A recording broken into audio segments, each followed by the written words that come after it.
Well. Let's get into some shenanigans. Well, not too much on the shenanigans. I'm really just chilling. I hope that you guys had a fantastic Thanksgiving. You know, you did your thing for Black Friday. I know we supposed to be, boycotting and that sort of thing. And if you were able to, because you were able to, shout out to you. I didn't buy anything, but I did. Let me be honest. I bought some dumplings from this from this store. Like it's like authentic Chinese dumplings. Them joints was mad good. And I was like, oh man, they got like 50% off. So I did buy from there and I went to the nail salon. So and she's black. So I was putting my money back in us. Secondarily, I definitely went ahead and I got some new gym clothes and stuff like that because I was just thinking about like, it's the end of the year. It's the end of 2025 and it's definitely ending on an interesting note.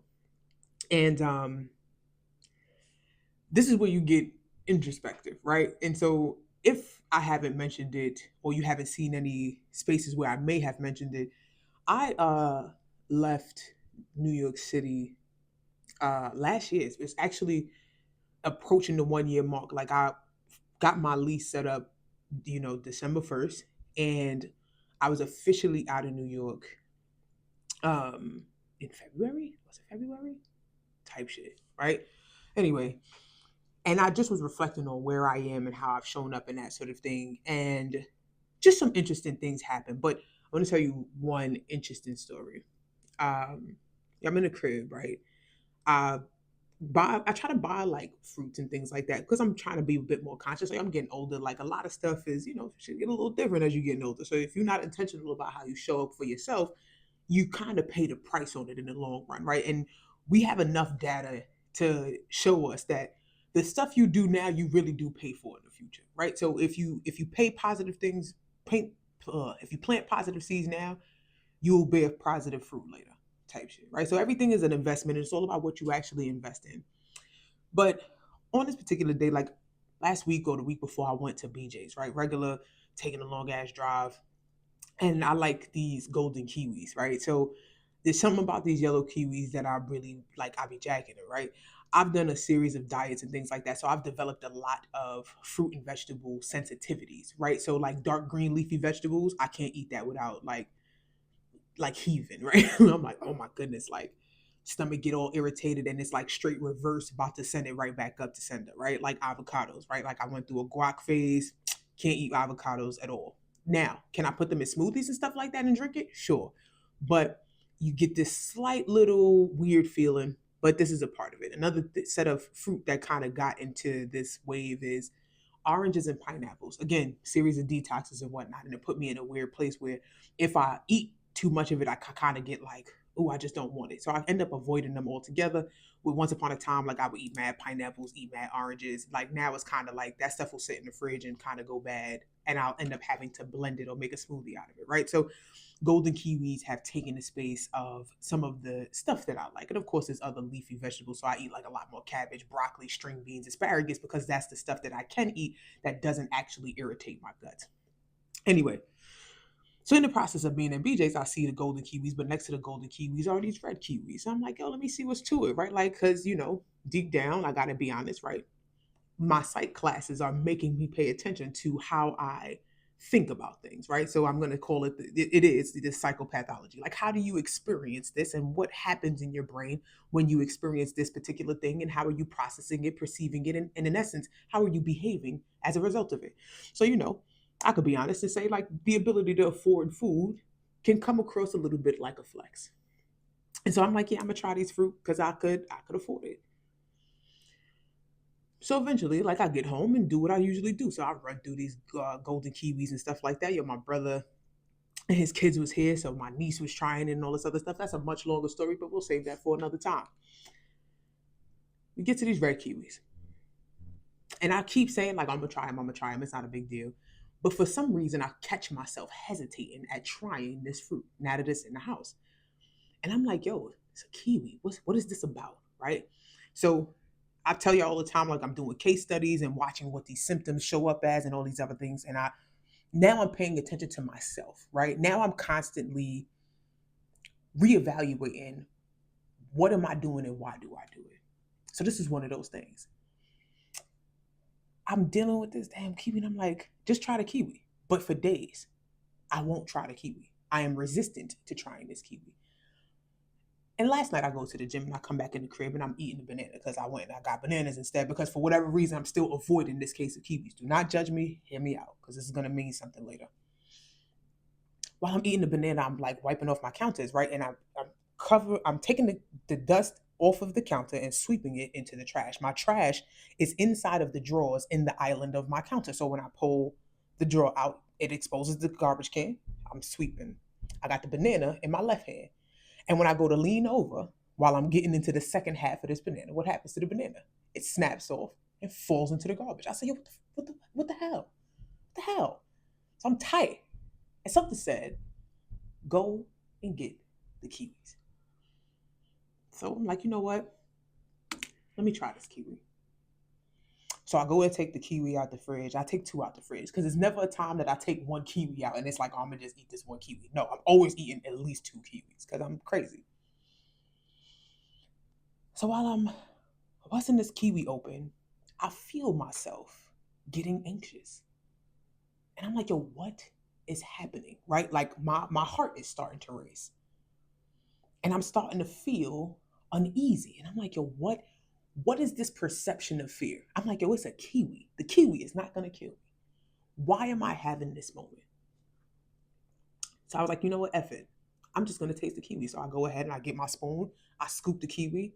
I'm like, kiwi ain't half bad, right? Like a kiwi, it tastes like a cross between a kiwi and almost like a banana in texture because it's supposed to be something tropical and so on. And I'm like, it tastes like it has like crossing, it's crossed over with a banana. It was the weirdest thing, but it was good. And I was like, oh, that was a lot. I was like, yo, what was that about? So I had to sit there for a while, but I'm eating my kiwi and I'm like, yo, why was I freaking out? What was this panic about? And immediately, let me not say immediately, some time went by and a memory popped up in my head. And a long time ago when I was a kid, right? I was in the kitchen, right? So, TV comes on and, every kind of commercial was catered to children. And one of the things that came up, interesting enough, is like these Campbell's things, right? Like the Campbell soup, SpaghettiOs, different things like that. So this idea of canned goods, like this ready-made food inside of cans was a big deal, hence the 90s kid thing, right? Like it was a big deal when I was a kid. I remember seeing stuff like that and thinking it was the coolest thing. And I was like, yo, I want to have SpaghettiOs. I want to have food out of a can. And to see us now completely like separating ourselves from canned goods is such a funny thing. But everything happens in ways. I say all that to say. There was a can of soup in my cabinet that I had visibility of. I'm a young blood. I don't know no better. I don't know no difference. I can't remember what it was for the life of me. I don't know what was in it, nothing like that. I just knew that I wanted to have this experience of canned goods and eating them, like ready-made canned food. So I say to my mom, I'm like, yo, can I have that? She's like, you want that? Yeah, yeah. Can I have that? Okay. But when she said it, she was angry. And I could tell. I didn't understand why. But I was relieved because I was actually getting the canned thing that I was asking for. So I'm like, all right, cool. I'm a chill. But then like it started to get hot, right? And when things start to get hot, the smell starts to come out. And I remember smelling, I'm like, what the fuck is that? Is that the stuff that's in the can? So I ain't say nothing. Because my balls was living. But she made it with an attitude. She puts it together and she said, here's your stuff. And sits it down. When she sits it down, I'm like, oh, this stuff smells gross. So I'm like, this is awful. And I remember it was piping hot. I remember the smell. I remember like my stomach turning at the scent of it. Like, I don't know, because I'm not trying to be mean. I don't know if it was like a fenugreek stock or something like that. I don't know what it was, but it just at the time, as a kid, when I smelled it, I'm like, this is horrible. And my mother sat there with her arms folded. You asked for it. And I remember the discomfort of saying, like, I don't want it. Because I was actually scared I was going to get in trouble.